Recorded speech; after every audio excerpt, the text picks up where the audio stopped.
सबैलाई नमस्कार र आजको अपडेट भनौँ है र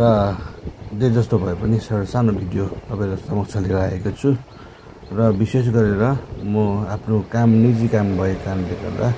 टिस्टा जानु परेको थियो र टिस्टा जाने क्रममा चाहिँ म यो टिस्टाको पनि यो जलस्तर बढेको पनि भिडियोहरु बनाउनु पर्यो भनेर सोच राखेर चाहिँ म भिडियो गर्दै गइरहेको छु है र एकदमै तपाईहरुलाई सूचित गर्दछु कि टिस्टा खोलाको जलस्तर एकदमै घटेर एकदमै आफ्नो निम्न अवस्थामा आइपुगेको छ र कुनै प्रकारको आज मलाई चाहिँ लाग्छ अब अहिले कुनै प्रकारको खतरा छ जस्तो मलाई लाग्दैन किनकि एकदम शान्त भएको छ अहिले है र त्यसले अब त्यस्तो जोखिमपूर्ण अब अवस्थामा त छैन अहिले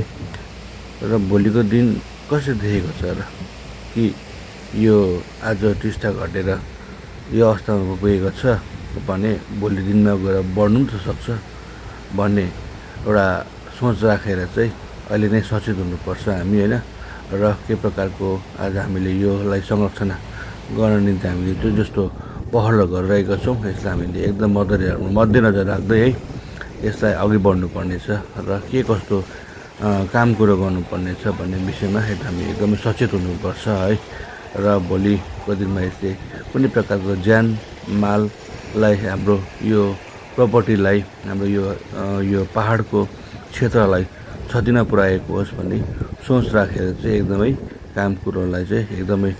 एकदम चरम सीमामा पुर्याएर यसलाई कामलाई चाहिँ एकदम फते गर्नुपर्छ भन्ने हामीले संकल्प गर्नुपर्छ है र हाम्रो टिस्टा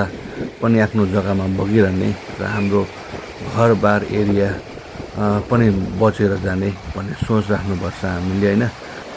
र यो भिडियो देखाउनुको अर्थ पनि तपाईलाई यही नै हो मेरो है र यति भन्दै मेरो भिडियोको अन्त गर्दछु सबैलाई नमस्कार।